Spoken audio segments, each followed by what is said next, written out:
My name is Darcy. I live in a house with my husband, Carlos, and our daughter, Nikki. Carlos and I met in college and became close friends. I studied design, and he studied law. We both joined the same club. After college, I got a job at a design firm, which I really enjoyed. Carlos and I dated for a while, then got married when we were in our early 20s. When I got pregnant with Nikki, I kept working until she was born. But after she arrived, I decided to stay home and take care of her. Carlos and others thought it was a good idea for me to focus on being a mom, so I started working from home. Carlos became a lawyer after passing the bar exam. One day, Nikki said, "Mommy, I'm going to play with my friends. I'll be back before it gets dark, okay?" Life is really great living with my husband and daughter and doing work I love. But one day, something surprising happened.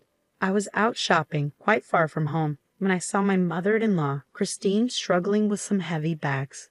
I decided to go over to her. "Hi, mother-in-law." "Oh, Darcy, what a surprise," Christine said with a warm smile. It had been a while since we last saw each other, so I was happy to see her and suggested, "How about we have some tea together?" "I'd love to, but I'm in a rush," she replied. "Oh, I understand. No worries. Let's plan to catch up over tea next time. But let me help you with these bags at least. They look really heavy," I offered. After a bit of convincing, I managed to load her bags into the back seat of my car. They were quite heavy, and carrying two of them would have been a challenge. "Thank you and sorry," Christine said with a smile. It made me feel better that being a bit assertive was okay. Plus, there was something I wanted to talk to her about. As we drove to her home, we chatted about various things. Since it takes about 3 hours and 30 minutes to get to our in-laws' place, we can't visit often. But we always make sure to visit for New Year celebrations, so I know the way well. "Wasn't it hard for you to carry all of this by yourself?" I asked, finally bringing up something that had been on my mind. During the drive, I noticed that one of the bags my mother-in-law was carrying had groceries, while the other had daily essentials and cosmetic items that seemed more suited for a younger person rather than her usual style. "Well, they're just things I needed. I ended up getting quite a bit," she said, looking a bit down. I didn't push for more information and continued driving us to her home. "Darcy, thank you so much for your help. You've been a lifesaver. You can drop me off here. I'll manage to take them from the entrance," Christine said gratefully. "You don't have to do that," I replied. As my mother-in-law opened the door, I placed the bags by the entrance. Suddenly, a sharp voice cut through the air. "About time you got back, mother-in-law," said my sister-in-law, Katie. She seemed taken aback to see me, and her words faltered. I was equally surprised to see Katie, and I found myself unable to move. My mother-in-law looked flustered as she tried to gauge the situation. "Hey, Katie, it's been a while. How have you been?" I said, attempting to ease the tension. Yeah, it's been a bit," Katie replied. I returned her smile and observed her closely. She seemed a bit disheveled, like she had just woken up. Holding her phone, she appeared a bit distracted. Her interrupted sentence left me feeling a bit suspicious. "I'm sorry for dropping in unexpectedly. I saw mother-in-law struggling with the bags while I was shopping nearby, so I decided to help out," I explained. "I see. I just got back from work this morning. I'm a bit of a mess. Sorry about that. Thanks for helping, mother-in-law. I'll take it from here," Katie said hastily, grabbing the bags and heading inside. In a gentle tone, I asked my mother-in-law, "Is everything okay living with Katie and the family?" She simply smiled and nodded. "Thank you for asking, Darcy. I'm doing fine. I'm sorry I can't offer you tea." "Don't worry about it. It was nice catching up. I'll come visit again," I reassured her, deciding not to push further. But I couldn't shake off the feeling about what I had just seen. Originally, my mother-in-law was supposed to live with us, but after my father-in-law passed away over a decade ago, my brother-in-law, Brett, had said, "We'll stay in the family home and take care of Mom." Even Carlos, my husband, had been concerned at first.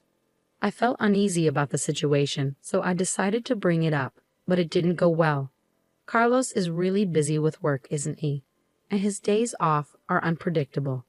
I work nearby, and Katie's parents are close too, but still, my mother-in-law reassured me. Don't worry. I caused a lot of trouble when I was younger, and I haven't done much for Mom. I want to repay her. Okay, considering what was said, Carlos couldn't really argue. So with my mother-in-law's agreement, my brother-in-law and his wife ended up moving into her house. Today, I talked to Carlos about what happened. Really? That's concerning. I'm a bit worried now. Maybe we should give Brett a call, Carlos suggested, sensing my unease. After listening to my concerns, Carlos decided to call Brett. Hey, Brett, it's Carlos. How's everything going? Carlos greeted him. Hey, Carlos, everything's good, Brett replied. After some small talk, Carlos steered the conversation toward the topic at hand. These calls usually ended up with Brett talking about how great things were between him and Katie, and this one was no different. Glad to hear things are going well for you, Carlos said politely. Yeah, we're planning an extended vacation next week. Is Mom coming along? Brett inquired. Well, Mom actually said it's fine if it's just the two of us, Carlos responded. Carlos and I exchanged glances. It wasn't unexpected considering my mother-in-law's nature, but we did notice Brett pause for a moment. In that case, why don't we have Mom stay with us while you're away? Carlos proposed. What? Brett sounded surprised at Carlos's suggestion. I glanced at Carlos, who gave me a reassuring smile before continuing. We haven't seen Mom in a while, and I think Nikki will be thrilled. I'll reach out to Mom. So it's settled, Carlos stated firmly. Hey, hold on. Carlos interrupted before Brett could respond further. He took a deep breath, his expression serious as he looked at me. This was a chance for us to delve deeper into the situation with my mother-in-law. After that, Carlos quickly finalized the arrangements with Brett. I coordinated with my mother-in-law, and she agreed to stay with us for about a week. Granny's coming today, Nikki exclaimed excitedly. Yes, it's going to be fun, I replied. Nikki adores her grandmother, so she was thrilled about her visit. A few days later, my mother-in-law arrived with only a few belongings.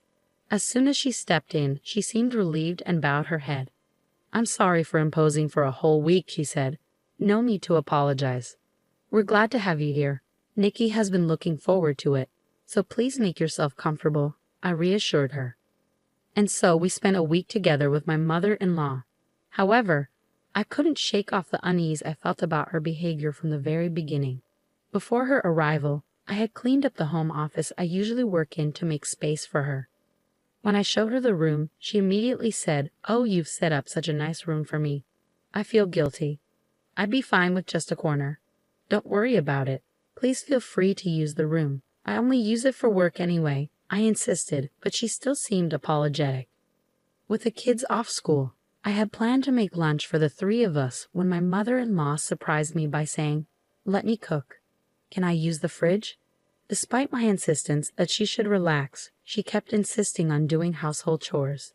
Eventually, I managed to convince her to unwind in the living room while Nikki kept her company. Throughout the day, she would make comments like, "Oh, don't trouble yourself with snacks for me. I'm not worth it," or "I'm fine with whatever leftovers there are. Cold food is enough for me," as if she was an outsider rather than family. It was hard to see her belittling herself like this when she used to be much more lively. When Carlos came home and saw my mother-in-law chatting with Nikki, I filled him in on her behavior. "I understand. Thanks for telling me. I wish she would see her own worth more. Let's keep an eye on her. It's only the first day, right?" As it got late and we were getting ready for bed, my mother-in-law surprised us again by saying, "I guess I'll use this spot for a bit," referring to the basement floor as a place to sleep. Mom, Carlos was speechless. I calmly said, "Mother-in-law, please consider this your room until you leave. Use a blanket so you stay warm." "But won't that be a bother?" she asked. "Absolutely not. We want you to feel comfortable and enjoy your time here," I said earnestly, looking her straight in the eye. Her behavior hinted at the kind of life she'd been living with her own family. When I smiled warmly at her, my mother-in-law's eyes welled up with tears, and she finally broke down. "It's been 10 years since I've slept in such a warm place. Thank you." The revelation hit me hard, and Carlos's voice dropped several notches, filled with disbelief. "Mom, tell us the truth. Are things okay with Brett and the others? How's life really been?" My mother-in-law let out a nervous chuckle before answering. Well, booking might be pushing it, but I have to manage, right? I mean, if they kicked me out, I wouldn't know what to do at my age. Slowly, she started to open up about the harsh reality of her life. It was far worse than we had imagined. She was doing all the housework in that house. Whenever Katie wasn't happy, she'd get yelled at. All the shopping duties fell on my mother-in-law's shoulders. She was even covering most of the living expenses. It became clear that her son-in-law and his wife had ulterior motives when they suggested living together, mainly to exploit my mother-in-law's finances. My mother-in-law would only eat after Brett and Katie were done, usually in the unheated basement, leaving her freezing during the winter months. It's been a while since I've had a meal like today, she confessed tearfully. I've always been alone, you know, she revealed. What? Are you serious? I was shocked by her revelation. It turned out that my mother-in-law wanted to sleep in the basement because it had become the norm for her in her previous home. Carlos and I were speechless. Initially, when Brett and Katie moved in, they were kind to her. At first, my mother-in-law was happy and thought it was a good idea to live with them. However, as the years passed, their behavior changed drastically. In the beginning, Katie used to cook and Brett would help with other chores. I'm so tired, Brett. You work so hard. Let me take care of things today. You should rest, Katie would say. Really? Thanks, Mom, Brett would reply. That was probably the beginning. I'm really tired today, my mother-in-law would say. Oh, sorry, Katie, I have plans with the neighbors today, Katie would reply. What? You're prioritizing them over me? Katie would retort. Oh, I apologize. That's selfish of me, my mother-in-law would say. No, that's not it. Don't worry. I'll prepare dinner when I get back, Katie would assure her. This is my room, and this is Brett's room, my mother-in-law would assert. Gradually, Brett and Katie started to manipulate and exploit my mother-in-law more and more. Eventually, she found herself shouldering almost all of the household chores and contributing financially as well. At first, my mother-in-law used what used to be my father-in-law's study as her room.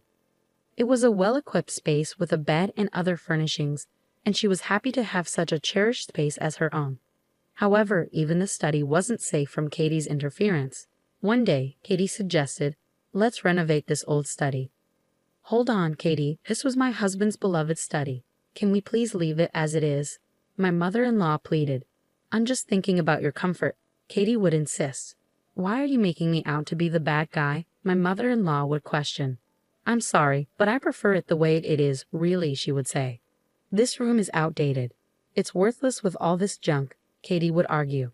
Then, intentionally, Katie reached for a piece of glasswork, a music box made of glass, a favorite of my late father-in-law. He bought it during a trip they took together, and it held sentimental value. But Katie deliberately dropped it. Oops, my mistake. I didn't mean to, Katie would say. Oh no, the glass is shattered everywhere. It's so dangerous. What a shame to keep this room the same, especially with all this junk. Please don't touch anything else, my mother-in-law would plead. Who do you think you're talking to? Fine, I'll leave the study alone. But from now on, you handle everything in the house. And with all this junk, it's too risky for you to sleep here. You should sleep in the basement. Any objections? Katie would demand. In the end, my mother-in-law reluctantly agreed and had to sleep in the basement. I felt like I was going to faint hearing all these shocking stories. At the same time, I was furious with myself for not noticing sooner. I'm so sorry, Mom. How did I not see any of this? I asked, feeling guilty. Don't blame yourself. I was hiding it too. Isn't it awful? My mother-in-law replied sadly. The reason we never noticed was also because of a scheme by my brother-in-law and his wife.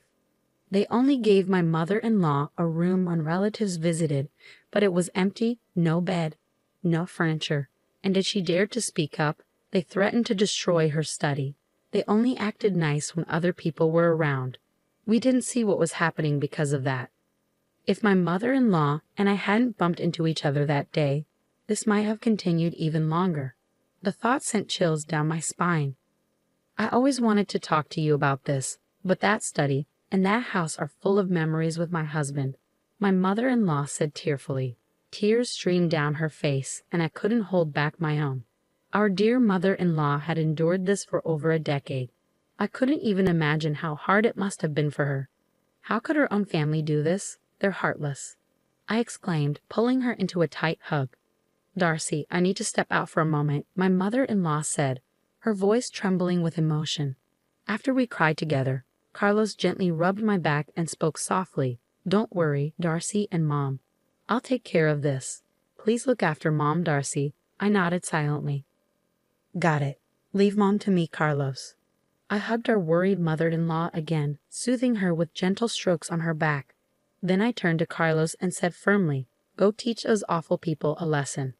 Absolutely, Carlos chuckled and nodded, then left the house. Later he called to say he wouldn't be back until tomorrow evening. I shared the news with my mother-in-law, and we all drank warm milk, trying to lift the mood with some good stories. Nikki, who had heard the commotion, looked concerned and joined us. I wanted to replace at least some of the bad memories. Usually, I'd remind Nikki not to stay up late, but since tomorrow was a day off, the three of us enjoyed chatting until we were content. All right, that's enough for today, mother-in-law. How about joining us for some shopping tomorrow? We can buy whatever you want and eat delicious food. There's a cute dessert place that Nikki loves. Let's have a relaxing day, just the three of us, I suggested. At my words, my mother-in-law's eyes filled with tears again. She nodded slowly, repeating thank you over and over. That night, we set up an air mattress in the living room and slept closely together, with my mother-in-law in the middle. The next morning, she greeted us with the same smile she used to have when my father-in-law was alive. Good morning, she exclaimed. And just as promised, we all had a fun shopping day. In the evening, we received a message from Carlos saying he had returned home. So we headed back as well. Before going inside, I had one more thing to say to my mother-in-law. Mother-in-law, we're on your side. Whatever is hurting you, feel free to share it with us. We'll always be here for you. And I'm on Granny's side too, I reassured her. She nodded silently in response. Welcome home. Sorry for leaving the house to you. Carlos greeted us with a warm smile. We're back. Everything okay? I asked. Yeah, no issues here, Carlos replied. I had Nikki and my mother-in-law wait in my home office while I walked into the living room. My eyes widened when I saw my brother-in-law and his wife sitting on the floor, their hands trembling slightly on their knees. They greeted me in a soft voice, their faces filled with apprehension. What's going on? My confusion was evident on my face as I turned to Carlos. Still smiling, he said, I haven't taken any action yet. His use of yet made me tense up, anticipating something significant. To get straight to the point, starting today, Mom will be living with us, Carlos announced. I felt relieved to hear those words. Carlos continued speaking, and as he did, I nodded in agreement. So, Brett, do you fully understand the impact of your actions on Mom? And you too, Katie, do you realize what you've put someone else's mother through in her own home? I can't say it's entirely your fault. We didn't notice it either. But you need to take responsibility for your actions. After all, you're supposed to be mature adults, Carlos spoke passionately. It was the first time I had seen the usually gentle and calm Carlos so angry. I usually prefer not to bring work matters into our home. But this time, I'm speaking as Miss Christine's attorney, not just as family, Carlos continued. His tone was firm but controlled. My brother-in-law and his wife responded meekly, yes. After several hours of discussion, several decisions were reached. Firstly, my brother-in-law and his wife would no longer be living with us. They were required to return all the money they had taken from my mother-in-law, along with additional compensation. In consideration of my mother-in-law's emotional attachment to her study and her own home, my brother-in-law and his wife agreed to move out. We forbade them from ever entering my mother-in-law's home again. Upon hearing the decision, my mother-in-law gave a troubled smile. So we're still family, right? Asking for compensation seems a bit extreme, don't you think? She said. Carlos's words caused Brett to nod so vigorously that it looked as though his head might fall off. Yes, I'm truly sorry for everything. Please accept this as our apology, Brett said, looking thoroughly remorseful. After the discussion, Carlos took a deep breath and addressed my mother-in-law. So please accept this, Mom. Let's put this behind us. Brett and his wife will never forget what they've done and will ensure it never happens again, Carlos said gently. They both nodded in silence. Seeing this, Carlos smiled softly and continued in a quiet voice. It won't happen again, right? They both responded, yes, yes, never again, absolutely. So the conversation came to an end. Within a few months, we received the compensation that Carlos had arranged for my brother-in-law and his wife. My mother-in-law wanted to give it to us, saying it was because we had helped her, but we refused. She insisted, so we agreed to accept a small amount each month for groceries and let her use the rest. Carlos, what did you say to Brett and his wife? I was curious about that day, so I asked him when we were alone. I said to Carlos. Carlos scratched his head, even though it wasn't itchy. Don't worry about me losing my cool, okay? Why would I? You stood up for your mom, and they regretted what they did. I replied. Actually, Carlos had contacted Brett immediately after hearing what had happened. It's rare for me to get angry, but when I do, people say I'm pretty intimidating. I think I really scared them when I called, Carlos said. He told me where he was right away. Although a bit distant, he drove straight to the destination. Upon arriving, he'd immediately confronted the two. I couldn't just let it slide, especially because he's my brother, and I trusted him with Mom. I didn't know all the details, but judging by how scared they both looked, Carlos must have been really intimidating when he was angry, I thought. As they left, they bowed deeply, saying, We're truly sorry. Well, mother-in-law seems happy, and so does Nikki. I'm happy too. Thank you for standing up for us, Carlos. I'll keep doing my best for our family, even after everything. It's reassuring to know we can still be a happy family. I said, grateful for my reliable husband and for my mother-in-law, who chose to lean on us. From now on, I'm determined to make up for the hardships by being a devoted daughter-in-law and doing my best in every way.